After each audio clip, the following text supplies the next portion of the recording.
feels like it is so much pain that you can't bear. Sometimes you can't even breathe. It is the work of the cross. And I want to differentiate these two. There is a time where you might have been living in sin and God and life looked as if it was good. You were having more money than you needed. Your career was going very well. You had good relationship with your parents, and the moment you come to Christ, the pain and the drama, and there is so much people, they go against you, your own father, your own mother. I've listened to testimonies of people where their fathers or their parents disowned them because they used to drink. Now they don't drink anymore. They used to bring them alcohol. Now they don't bring them alcohol anymore. They used to partake in traditional ceremonies. Some of them, they were even firstborn children. So the reins of doing traditional ceremonies was upon them. So when they came to Christ, there was a sword that was put between their parents and them. And Jesus says, I did not come to so that you may be happy. I've come to be a division, a brother against brother, a mother against daughter, a son against father. I was so blessed that my father was already born again. So when I gave my life to Christ, there was not so much contention between us, but there were things that there was contention on, because I had to look at the biblical principles that I read for myself, and I had to make certain changes in my life, especially in my married life and in my parents. So there is some kind of contention between when you give your life to Christ. So let's go back to David. All right. What does 2 Samuel chapter 15 to chapter 19 tell us about this mystery of the righteousness that is being made, the fruit of righteousness? Yes, God may forgive you.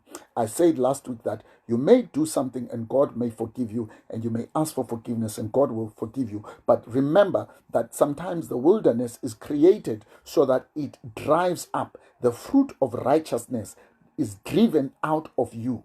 So that sin, that propensity, or that affinity to sin again shall be driven out. What do we learn from this passage? If you have deceit in your heart, that deceit will rise up and it will be the fall of your kingdom. So what happens? David is now king. Now a son that is born out of Bathsheba and David, who is the second born, the firstborn had died. Now this child was very handsome. He was a head above all. And one of the things, if you keep on reading, was his hair. He was so handsome and he was good looking. So what happened was that David conspired against Uriah, and Uriah died, and he took his wife, and the child that they had died. But however, God had to rise up something that was from that sin. So Absalom spent most of his days at the gates of the city, and he would be in a position to listen to people's grievances, and he would slowly conspire against his father.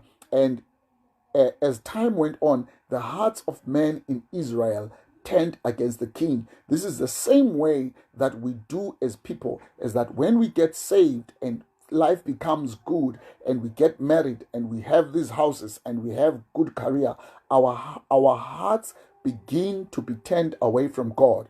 Right.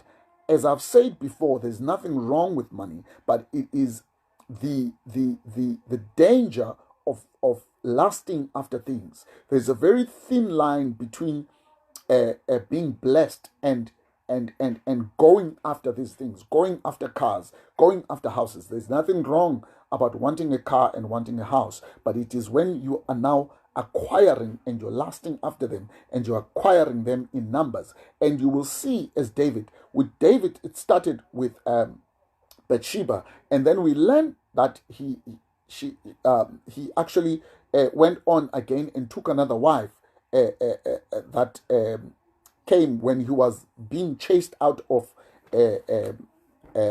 Bethlehem, of Jerusalem. Sorry.